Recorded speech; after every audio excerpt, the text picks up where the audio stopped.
سلام طعنا هابلنا زي خبركم تخاتلتنا نز ساعات زبلنا يوم حابريتات حزنا لكم مسينا لنا فلما كن قند رساتهم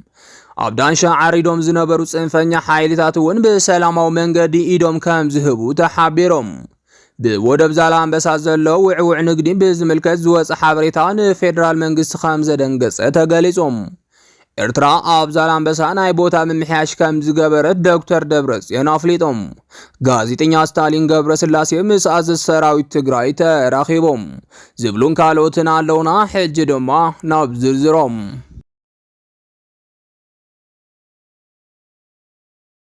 عبدان شاعريدوم زنبرو صنفኛ ኃይልታት በሰላማዊ መንገድ ኢዶም ከም ዝህቡ ተሓቢሮም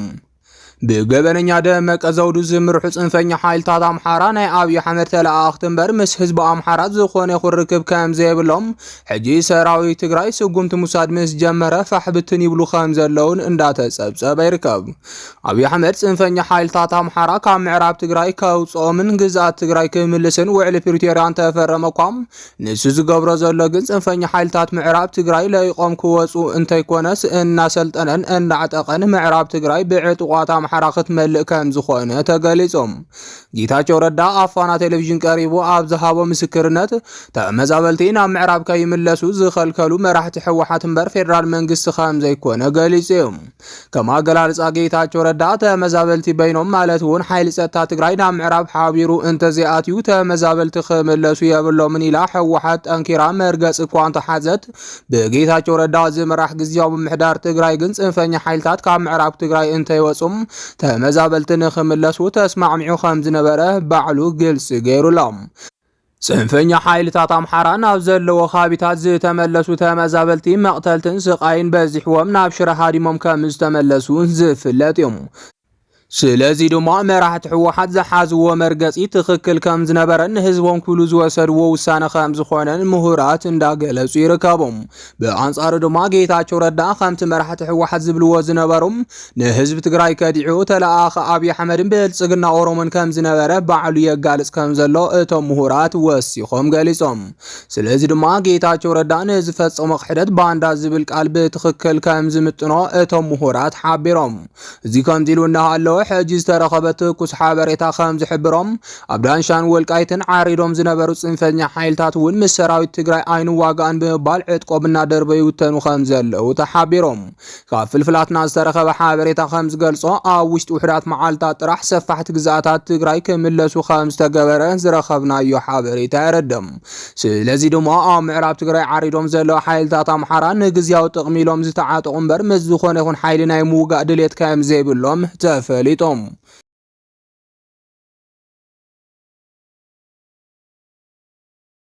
بودب زالامبሳ ዘለው ውዕውዕ ንግዲ ብዝምልከት ዝወጽ ሓበሬታን ፌደራል ከም ዘደንገጸ ተሓቢሮም መራሕቲ ሻዕብያን መራሕቲ ሕወሓትን ብዝገብርዎ ዘለው ርክብ ኣብ ጽቡቕ ደረጃ ከም ዝወጽሐ ዝረኸብናዮ ሓበሬታ ይረድም እዚ ርክብ ብዙሓት ተቃውሞ የጋጥሞ እኳ እንተሃለወ አብይ አሕመድን ፖለቲከኛት ኦሮሞን ምዕራብ ትግራይ በሰላማዊ መንገዲ ክምልሱ እንተዘይክኢሎም ትግራይ ውን ግዛኣታን ምምላስ ምስ ዝኾነ ይኹን ኃይሊ ጥምረት ፈጢራ አንጻር በአብይ አሕመድ ዝምራሕ ስርዓት ብልጽግና ጦርነት ክትከፍት መማረጽ ዘይብሉ ጉዳይ ከም ዝኾነ ምሁራት ገሊጾም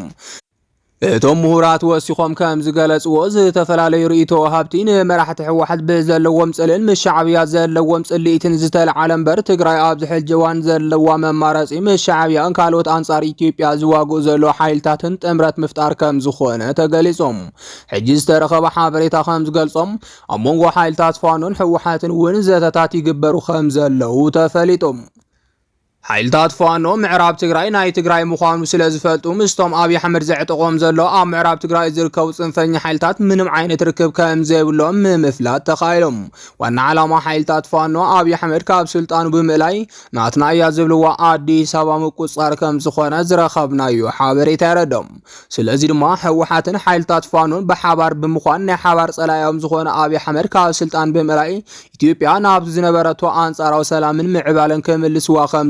ሊቃውንት ፖለቲካ እንዳገለጹ ይርከቦም እዚ ከም ዚሉ እናሃለው ርክብ ሻዕብያን ሕወሓትን ምጥንኻር ሲዒቡን ትግራይ ውን ብዶብ ዛላምበሳ ዝደለየቶ ቴክኖሎጂ ክትአቱ ዕድል ከም ዝፈጥረላ ተሓቢሮም ካብዚ ብተወሳኺ ካልኦት ናይ ንግዲ ሸቐጣት ውን ካብ ናብን ይግበር ስለዘሎም ኣብ ትግራይ ናይ ዋጋ ናህሪ ከም ዘስዓበ ተፈሊጦም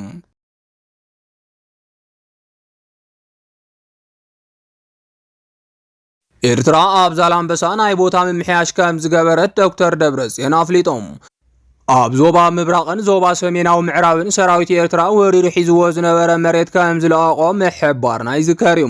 ሰራዊት ኤርትራ ተቆጻጺርዎም ካብ ዝነበሩ ከባቢታት ዞባ ምብራቕን ሰሜናዊ ምዕራብን ትግራይ ለይቁ ምውፅኡ ስዒቦም፣ እዚ ድማ ካብ ትግራይ ሓደ ዘሐጉስ ዜናን ውፅኢት ጽምዶን ምዃኑ ክሕበር ቀኒሉ እዩ።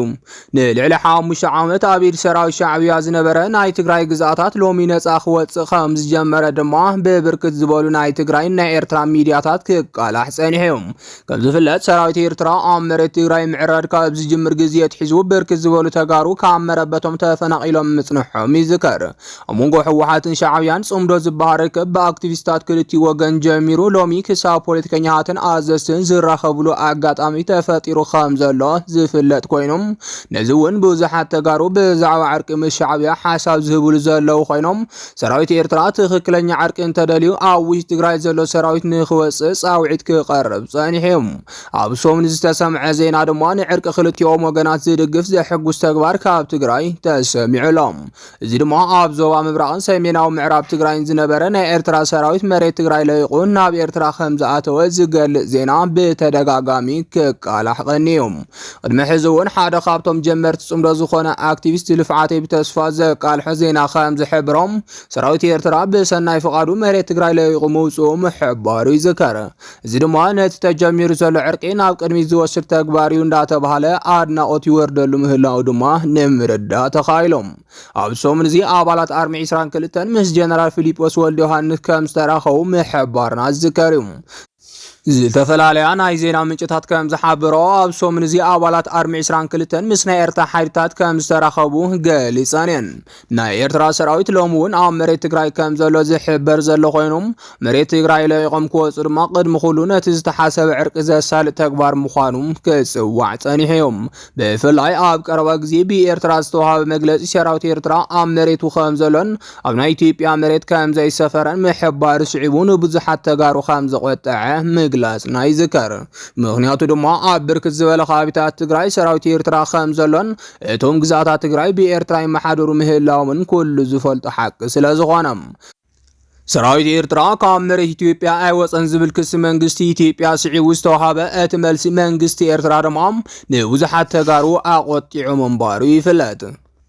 ብተወሳኺ እውን መንግስቲ ኤርትራ ሓቀኛ ዕርቂ ክመጽእ ዝደሊ እንተኮይኑ ቅድሚ ኩሉ ናይ ትግራይ ዝበሃሉ ግዛኣታት ክለቅቕ ከም ዝግባእ ካብ ልሂቃት ትግራይ ጻውዒት ክግበር ከም ዝጸንሐ ይዝከር።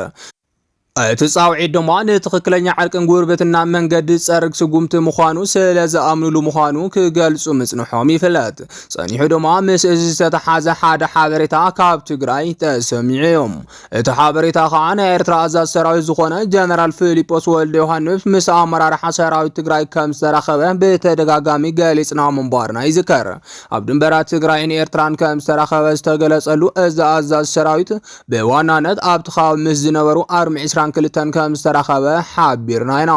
ብተወሳኺ እውን ላዕለዎት ኣዘዝ ሰራዊት ትግራይ እውን ኣብቲ ዝነበረ ዋዕላ ዝተረኸቡ ኮይኖም ዋና ዓላማ ናይዚ ድማ ሰራዊት ኤርትራ ዝሓዞ ግዛኣት ትግራይ ከመይ ይለቅቕ ኣብ ዝብል ዘድሃበ ዘተ ምንባሩ ተገሊጹ እዩ። ብመሰረት ጸብጻባት ፍልፍላት ካብቲ ከባቢ ሰራዊት ኤርትራ ኣብ ኩሉ መዋሰኒ ትግራይ ሒዝዎ ዘሎ መሬት ለይቁ ክወፅእ ምዃኑ ምሕባርና ይዝከር። ኣብዚ ውሳነ ዝተበጽሐ ድማ ምስ ጀነራል ፊሊጶስን ኣመራርሓ ኣርሚ 22 ዝተገበረ ምይይጥ ስዒቡ ምዃኑ ኣዝዩ ዝነኣድ ስራሕ ምዃኑ እንዳተገለጸ ጸኒሕሎም። ምናልባት እውን እዚ ስጉምቲ ነቲ ኣብ መንጎ ኤርትራን ትግራይን ዝተጀመረ ጽምዶ ዘጠናኽር ተግባር ምዃኑ ብግልጽ ዝንእዱ እውን ቁጽሮም ውሕድ ኣይነበረን። ኣብ ዝሓለፉ 2 መዓልታት ድማ ናይ ዝፈላማይ ስጉምቲ ዝተባሃለሉ ሓደ ዜና ካብ ትግራይ ተሰሚዑሎም። እዚ ዜና ድማ ኣብ መዋሰኒ ዞባታት ምብራቕን ሰሜን ምዕራብን ዝነበረ ሰራዊት ኤርትራ ብፍቓዱ ምውፅኡ ዝገልጽ እዩ። በዚ ውሳነ መንግስቲ ኤርትራ ድማ እተጀሚሩ ዘሎ ዕርቂ ብዙሕ ተቐባልነት ክረክብ ጀሚሩ ምህላው እንዳተገለጸ ይርከብ። ብተወሳኺ እውን ኣብ ቦምበር ውድብ ሕወሓት ሶማሊ ኣብ ሓደ ኣኼባ ምስ ወኪላት ተፈናቐልቲ ዋዕላ ከም ዝነበረ ነዚ ሓበሬታ ከም ዘቃልሖን ተገሊጹሎም። ሓቅነት እቲ ሓበሬታ ተሓቲቱ ድማ ሰራዊት ኤርትራ ካብ ዛላንበሳ ዝነበሮ እታ ምምሕያሽ ከም ዝገበረ ኣረጋጊጸ ኣለኹ ክብል ገሊጹሎም ኣሎም።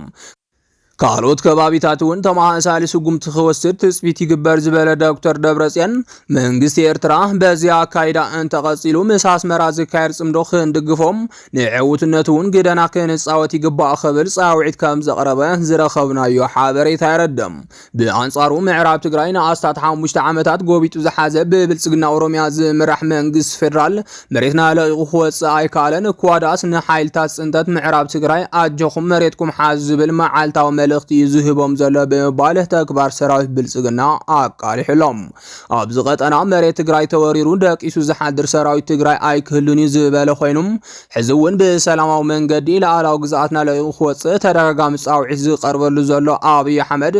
ዝተወሃቦ ግዜ ገደብ ብኣግባቡ ክጥቀመሉ ይግባእ ክብል መጠንቀቕቲ ሓዘል ሓበሬታ ኣቃሊሕዮም። በተማሳሊ ዜና ድማ በአንፈት መረብና አዲያቦን ዘለው ውስናት ሰራዊት ትግራይ ምስ ናይ ኤርትራ ሰራዊት ንምርኻብ ሕቶ ከም ዝቀረበሎም ዝገለጸ ዶክተር ደብረጽዮን ዋና ዓላማኡ ድማ ምስ ጎረቤት ኤርትራ ዝኾኑ ሰራዊት ምልማድ ክህሉን ጽልእን ምፍራስን ዝዓለመ እዩ ክብል ሓቢሮሎም። بمسارات تحت دما بأنا وجرون بفلاي أبتنا يسوح معلت نصانتهم صاوعي تستجبر لهم أول السراوي تجري مسنا أترى سراوي تكره حول زخول عدل من مش تجاوز جود خينو عير خبنا ينكبله جالس يوم تمالي أما سيدو ما أبير ترازر كب غازي إنيا ستالين ناوكابرو أمرب آتيوم مس أول السراوي تجري كمستر خبت حبيرهم غازي إنيا ستالين مس أز السراوي تجري وين بأنفترو أمرب كمستر خبت أبناي تجري مريت كمزو علن من جتات بحبرهم خبركم تقاتلتنا أنا ساعات زبلنا يوم حابريتات نازيوم يمثلوا نيرم نمكتتايكم كابل بنا مسجن